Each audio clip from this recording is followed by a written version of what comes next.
Wow, pemain timnas Jepang tiba-tiba sesumbar sebelum bermain di kualifikasi Piala Dunia 2026. Semoga timnas Indonesia bisa menang lawan Jepang. Perpanjang kontrak di timnas Indonesia. Berapa ya kira-kira gaji Sintayong? Tulis pendapat kalian di kolom komentar.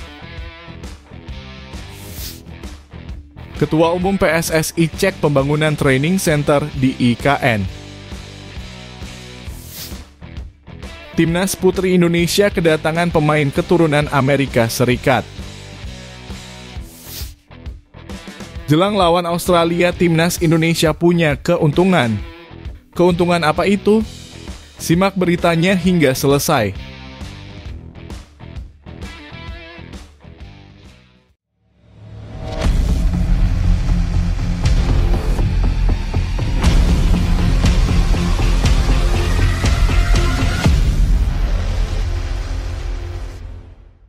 Mohon subscribe channel Timnasku Indonesia agar tidak ketinggalan informasi Timnas Indonesia.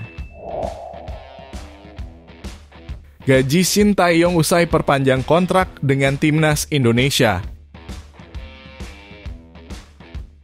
Pelatih asal Korea Selatan, Sintayong, resmi memperpanjang kontraknya dengan Timnas Indonesia selama 4 tahun hingga 2027. Kabar mengenai gajinya yang tinggi menjadi perbincangan hangat di kalangan supporter bola Indonesia karena ia dinilai mampu membawa nama timnas melambung di kancah internasional. Kesepakatan perpanjangan kontrak ini diumumkan oleh Ketua Umum PSSI, Erick Thohir, melalui akun Instagram pribadinya pada Jumat 28 Juni 2024. Kami bersepakat untuk terus berjuang bersama agar tim nasional Indonesia semakin maju, berprestasi, dan mendunia, tulis Erick Thohir. Pelatih berusia 53 tahun ini mendapatkan banyak dukungan untuk terus melatih timnas Indonesia berkat prestasinya bersama skuad Garuda. Erick Thohir memastikan bahwa Sintayong akan tetap melatih hingga 2027. Namun berapa gaji yang diterima Sintayong dalam kontrak barunya ini masih menjadi tanda tanya. Sebelumnya, Ketua Umum PSSI Mochamat Iryawan alias Iwan Bule pada 2022 mengungkapkan bahwa Sintayong digaji sekitar 2 miliar rupiah per bulan di luar fasilitas seperti apartemen dan kendaraan. Media Vietnam Baomoy pernah melaporkan bahwa jika memperpanjang kontrak, Sintayong bisa mengantongi sekitar USD 1,5 juta atau setara 23,6 miliar rupiah per tahun. Meski begitu, hingga kini belum ada informasi resmi baik dari PSSI maupun Sintayong mengenai gaji yang diterima berdasarkan kontrak barunya.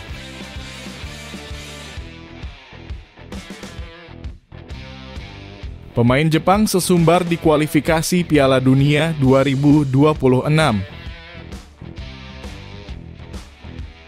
Wow, sangat mengejutkan, belum juga bertanding pemain timnas Jepang tiba-tiba sesumbar dengan mengatakan Jepang adalah tim unggulan di grup C. Meskipun tim unggulan, hal tersebut sepertinya tidak pantas ia ucapkan dirinya karena tim hebat itu diakui bukan mengakui. Semoga saja King Indo bisa menang melawan timnas Jepang. Ritsu Doan memberikan peringatan menjelang putaran ketiga kualifikasi Piala Dunia 2026 zona Asia. Ia menyebut timnas Jepang sebagai tim terkuat di Asia. Jepang, yang dikenal sebagai Samurai Biru, merupakan tim unggulan di Asia. Mereka telah tampil sebanyak 7 kali berturut-turut di putaran final Piala Dunia sejak 1998. Pada putaran ketiga kualifikasi Piala Dunia 2026 zona Asia, Jepang berada di grup C bersama Australia, Arab Saudi, Indonesia, Cina, dan Bahrain.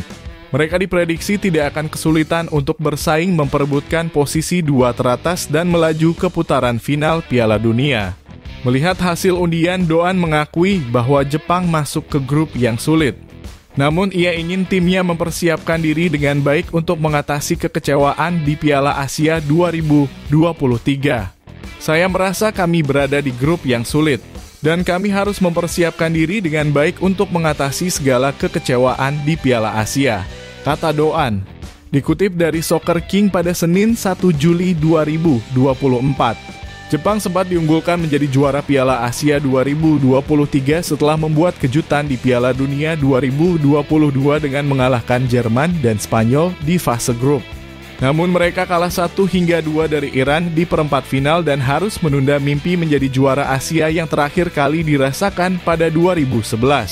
Doan sesumbar menjelang putaran ketiga kualifikasi Piala Dunia 2026 zona Asia mengaku ingin memberikan penampilan terbaik untuk membuat semua orang mengakui Jepang sebagai tim terkuat di Asia.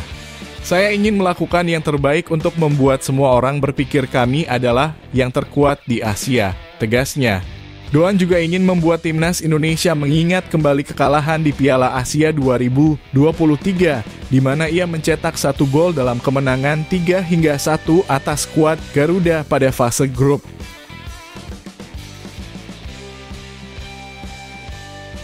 Timnas Indonesia punya keuntungan besar jelang lawan Australia.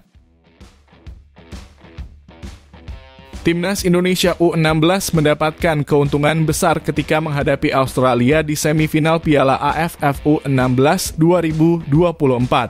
Pertandingan akan berlangsung di Stadion Manahan, Solo, pada Senin 1 Juni 2024 malam waktu Indonesia Barat. Skuad Garuda Asia melaju ke semifinal setelah menjadi juara grup A dengan mengalahkan Filipina, Singapura, dan Laos secara berturut-turut.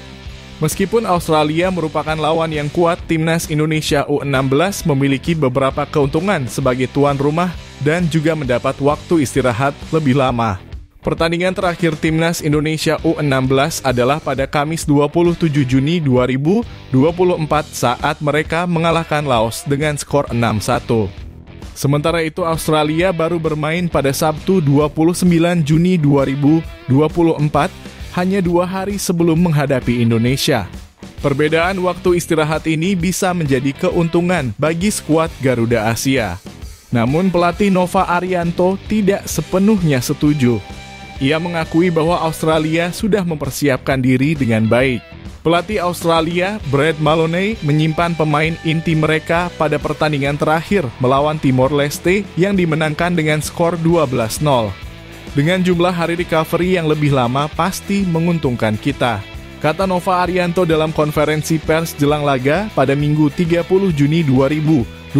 Tetapi saya lihat dari Australia di pertandingan terakhir menyimpan semua pemain intinya.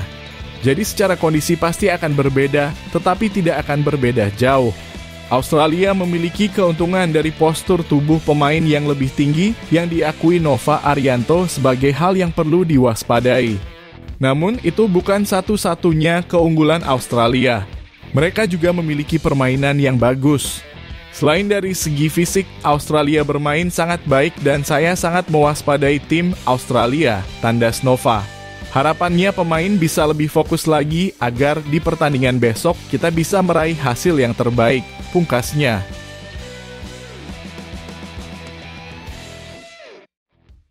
Timnas Putri Indonesia kedatangan pemain keturunan dari Amerika Serikat.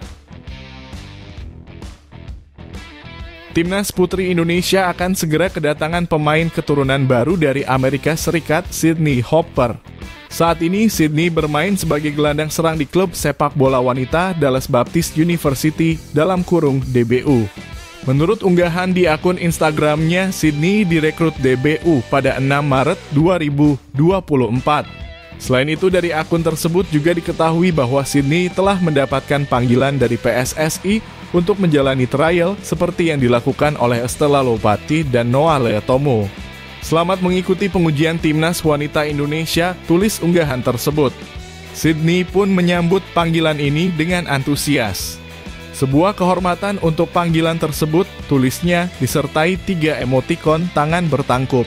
Unggahan pada Sabtu 29 Juni pagi waktu Indonesia Barat itu memastikan Sydney akan bergabung dengan Noah dan Estella di Garuda Pertiwi. Sydney yang masih berusia 17 tahun dikabarkan oleh akun Instagram Abroanesia 29 Juni masih memegang paspor ganda terbatas Indonesia Amerika Serikat. Dengan demikian, ia dapat bermain dalam laga uji coba melawan Hong Kong pada FIFA Matchday Wanita bulan Juli ini. Menurut keterangan PSSI, Indonesia berencana mengadakan 2 pertandingan uji coba pada 11 dan 14 Juli 2024 mendatang. Berbeda dengan Noah dan Estella yang harus melalui proses naturalisasi jika lolos seleksi, Sydney berpotensi langsung merasakan pertandingan bersama timnas putri Indonesia di bawah asuhan pelatih Satoru Mochizuki.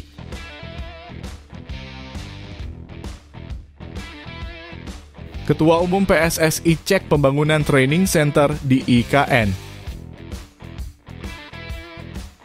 Ketua Umum PSSI Erick Thohir meninjau perkembangan pembangunan PSSI National Training Center di Ibu Kota Negara (IKN). Training Center ini dibangun di lahan seluas 34,5 hektare dan dilengkapi dengan fasilitas istimewa. Di lokasi tersebut saat ini telah berdiri asrama dengan kapasitas 138 orang yang akan digunakan oleh para pemain, tim pelatih, dan pelatih kepala. Selain kamar yang nyaman, training center ini juga dilengkapi dengan fasilitas untuk perawatan medis, kebugaran, dan fisioterapi. Erick Thohir juga memeriksa kualitas rumput di tempat latihan. Pejabat yang mendampingi kunjungan tersebut mengungkapkan bahwa pembangunan training center ini telah diperiksa oleh FIFA dan mendapatkan apresiasi tinggi. FIFA sangat mengapresiasi pembangunan ini, kata pejabat tersebut. Dengan fasilitas bertaraf internasional seperti ini, kita terus mendukung bakat-bakat muda untuk berprestasi, kata Erick Thohir dalam unggahan di akun Instagram @richthohir. Pembangunan training center ini tentu sangat mendukung perkembangan tim nasional Indonesia. Di bawah asuhan Shin Tae-yong, timnas Indonesia menunjukkan performa yang gemilang, berhasil mengalahkan negara-negara seperti Australia dan Korea Selatan.